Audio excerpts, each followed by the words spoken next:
Hi, Monday Night Mystery here. Today I will show you a horror, thriller, sci-fi film from 2015, titled The Resort. Spoilers ahead. Watch out and take care. If you have any recommendations or want particular video, please let me know in comment box below. In a world recovering from a zombie pandemic that led to 2 billion deaths, there is a facility called The Resort, which offers a luxury vacation and a special park where guests can shoot the world's remaining zombies for sport. Its CEO, Valerie Wilton, is the target of constant controversy and protests because of the potential outbreak her resort could cause, especially since the place is right next to the camps run by Hope For You, a charity organization. Our protagonist is Melanie Gibbs, a young woman who is currently going to meetings with an outbreak survivors support group to cope with her father's death. Someone in this group shared their experience with the resort and vouched for it, so now Melanie wants to visit it too. She shares this idea with her boyfriend and former soldier, Lewis Evans, who is surprised at first but still agrees to go with her. A few days later, they arrive at the resort's lounge, where we meet the rest of the guests. There is a group of middle-aged businessmen, Jack and Alfie, two gamer teenagers, and Sadie, a young woman whose fiancé didn't show up for the wedding. While they wait for the boats to be ready, Melanie and Lewis see a little girl through the window who belongs to the refugee camp. Melanie still can't believe there's such a problem. They reach the island by boat, then they ride in jeeps to get to the resort itself. Getting in the cars with them is the last guest, Archer, a quiet veteran. After being shown around the facilities, the group is taken to orientation, which entails a shooting range. Alfie and Jack shoot as if this was a video game, but Melanie has never shot a weapon before, so Lewis teaches her. When night falls, all guests are invited to a party by the swimming pool, where Valerie shows up to give a welcome speech while a chained zombie stands behind her. Archer doesn't stay to hear her speech, though, because he notices Sadie sneaking out and decides to follow her. He sees her breaking into a control room, where Sadie accesses the security system and downloads some information on a USB stick. The next morning, Melanie sees the zombie from the party being dragged out of the main building, which starts affecting her opinion of them. Meanwhile, the resort engineers find 3 corrupted files in the system but are afraid to tell Valerie, so they decide to clean them themselves without raising alarm. The guests are getting ready to finally go into the park. They are taken back to the jeeps and assigned guides. Our group will be in the hands of Tom Nevins. On their way out, Melanie sees the zombies kept in cages like animals. An alarm starts ringing in the building when one of the corrupted files acts up, but the engineer quickly takes care of it. The guides show the guests how the park is divided into different areas that are separated by fences that stop the zombies from hurting too much. They also remind the guests of the rules. Rule number 1, it is the zombie bite that transmits the virus, not their blood. Rule number 2, the fresher they are the faster they are. And rule number 3, only a shot to the head will kill them. The businessmen are taken to a special building where zombies appear restrained in place on doors and windows, so they shoot them face to face. Melanie and the others are taken to the top of a cliff, where they can shoot them from a safe distance. Sadie decides not to participate for now, while Jack and Alfie's shooting is erratic and mostly misses their targets. Lewis and Archer, as former soldiers, hit the heads every time. When Melanie's turn comes, she doesn't dare to do it because she is sure the zombie she is aiming at looks at her. As darkness starts to fall, the group makes it to the spot where they will be camping for the night. Tents have already been set up for them. Melanie is starting to regret coming because she cannot bring herself to kill a zombie. Lewis asks her to give the place a chance. Sadie is first approached by Archer, who wonders why she didn't participate. She says this was more her ex-fiancé's kind of activity. Then she is approached by Jack and Alfie, who keep hitting on her and try to impress her with their gaming achievements, but she ignores them by entering her tent. At headquarters, the system issues haven't been solved yet, so Valerie orders a full diagnosis. The engineers find out there was an unauthorized access of the system the previous night. This stranger downloaded a lot of data but also left something behind. Valerie is about to call security when the system starts failing. The engineer manages to get it under control but only for a few seconds before it fails again. Thanks to this computer failure, zombies all over the resort are released from their restraints and cages. They attack the people at the hotel and swimming pool. They also get to the businessman and their guide. The system is unsalvageable, so the engineer tries to escape the control room, but the zombies quickly arrive there as well and attack all the employees, killing them or infecting them. The zombie that had been at the welcome party recognizes Valerie and goes after her, so she runs into her office and seals the door behind her. The security system goes offline after repeated failed attempts to reboot itself, so the Brimstone Protocol is activated. This means the place will be bombed in a few hours. At camp, Sadie and Melanie can't sleep, so they share a drink and discuss the possible lack of ethics behind the resort. Their chat is interrupted by the sudden presence of a zombie approaching them, so Melanie goes to wake everyone up while Sadie aims her gun at it. She doesn't dare to shoot, but luckily Archer steps in and kills it for her. Nevins is worried by this turn of events because the fences are supposed to keep the zombies from coming too close, so he turns on the Jeep lights to take a better look at their surroundings. They discover a horde of zombies is coming, so the girls run to hide behind a tent while the men defend the camp. Nevins gets in the Jeep and tries to contact headquarters, but the only answer he gets is a recording telling him of the activation of the Brimstone Protocol. As he tries to start the car with no luck, Archer runs out of ammo. Melanie runs into a tent to get him a magazine and is jumped on by a zombie, but Sadie pushes it off and helps Melanie reach the Jeep, tossing the magazine to Archer on their way. Nevins is jumped on too when he gets out of the car, but he also pushes the zombie off and climbs on top of the Jeep with the other guests. Only Alfie is missing, but when he tries to join them, the zombies get to him and kill him.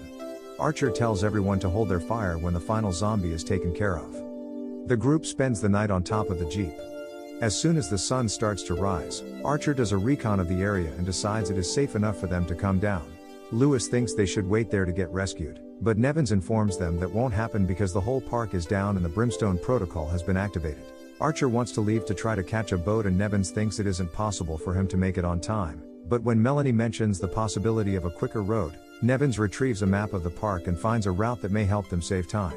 The group decides to follow Archer to the docks and before leaving, a morning Jack covers Alfie's face with his jacket and takes his bracelet. While the group makes their way through the park, Melanie tries to comfort Lewis, who feels unsettled because of the current situation bringing back war memories. Sadie shows sympathy for Jack, trying to befriend him to make up for not getting off to the best start. As Archer keeps on guiding their steps, Lewis wonders who made him the leader, to which Archer replies they did when they decided to follow him. They are finally getting close to the fenced area when a zombie jumps on them. Nevins quickly kills it but gets upset when he discovers it was one of his fellow guides. He wonders how this could be happening when the security is supposed to be so watertight. Jack says it must be a hacker's fault. It could come from the internet, but it most likely is an inside job, which makes Sadie realize this must be her fault. When they make it to the fence, they find a Jeep has crashed into it and is blocking the door. To cross it, they must go in one at a time and squeeze their bodies between the Jeep and the fence. Another horde of zombies suddenly appears, so Archer and Nevin stay a couple of steps behind to shoot them while the rest of the group crosses the fence. There is a zombie inside the wrecked Jeep that suddenly wakes up and tries to bite Melanie, but Sadie kills it, giving Lewis the chance to take the gun that was inside the car and help with the defense. Archer and Nevins cross the fence after everyone has made it safely, but a zombie also manages to sneak in and bites Nevins. As he despairs, Melanie tells him it is going to be okay, but Lewis steps in and shoots him in the head, angering Melanie with his actions. The group keeps going and eventually finds the building where the businessman had their fun at. Before getting inside, Archer makes Sadie confess what she has actually come to the park for. She explains she has downloaded some files to gather enough proof of unethical practices to close down the park and that she is working for Living 2, a group of undead rights activists. She thinks she just used some codes and encrypted data to get into the system, but Jack says she has been played and that whatever she used to download the data also uploaded something nasty to destroy the resort. Both he and Lewis blame her for everything, but Melanie stays sympathetic and promises her they won't leave her behind. While looking for a safe way to enter the headquarters, the group walks into the abandoned building and finds the bodies of the businessmen. They look through the windows and notice the zombies coming towards them rather fast because they are fresh victims.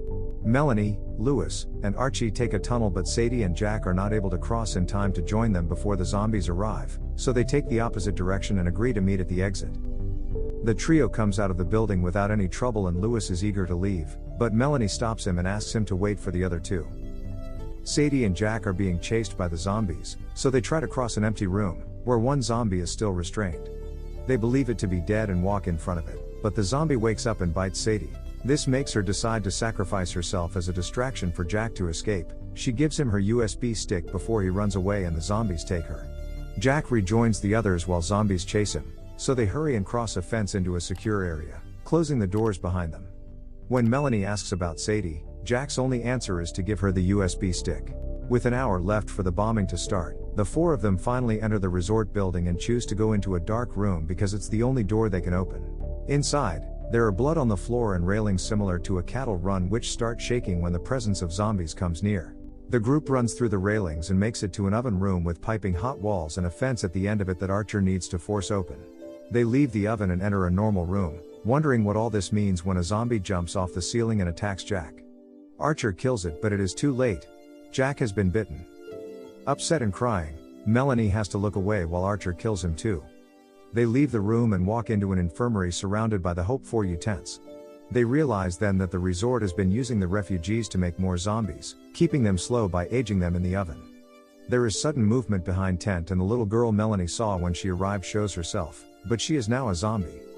Another horde appears in front of them, so they run back inside as the chase begins. Archer and Melanie keep the door close with the weight of their bodies, but Lewis escapes by climbing a chain that fell from the hole that dropped a zombie on them earlier. Melanie can't believe he's left them, and Archer tells her to follow him while he holds onto the door. She accepts after some hesitation. After climbing up, she looks through the hole and finds Archer telling her to make sure to get Sadie's data exposed before he opens the door and jumps into the fray. There are only 15 minutes left before the bombing. Melanie runs across many hallways and, after retrieving a gun from a body on the floor, makes it to one of the resort's many luxury rooms, which is filled with bodies and zombies. Lewis suddenly shows up and closes the door behind them. Then he apologizes to Melanie for leaving her behind before showing her he's been bitten. Melanie aims her gun at him but can't bring herself to shoot him, so she hands him the gun and leaves him to do it himself. The horde of zombies breaks into the room then, so Melanie grabs another gun from a body and starts running again until she finds the control room. She's suddenly startled by a door opening and a hand dragging her inside a different room, but it's just Valerie bringing her into her office. Melanie calls her a monster for what she does. Valerie reminds her that Melanie paid for it before trying to take her gun. As the women fight for the weapon, the zombies hear the noise and break into the office. Some of them feed on Valerie while the others chase Melanie as she runs out of the room. The countdown to the bombing reaches 0 right before Melanie makes it outside. She continues to run as zombies go after her and planes arrive to drop bombs all over the place. Luckily, she is fast enough to reach the edge of the cliff and jump into the ocean before the entire island is blown off. 3 weeks later, we learn investigators still don't know what caused the whole incident. Melanie has survived and now appears on TV, revealing all the information Sadie gathered. It turns out she isn't the only survivor though. Archer has also escaped and watches her proudly on the screen. As a news reporter comments on the latest developments of the resort case, a horde of zombies comes out of the sea at the resort's beach, ending the transmission. This is the story of the movie The Resort. If you like this video, please subscribe for more videos like this, turn on the notification, and leave a like to help the channel's algorithm, and wait for the next Monday Night Mystery.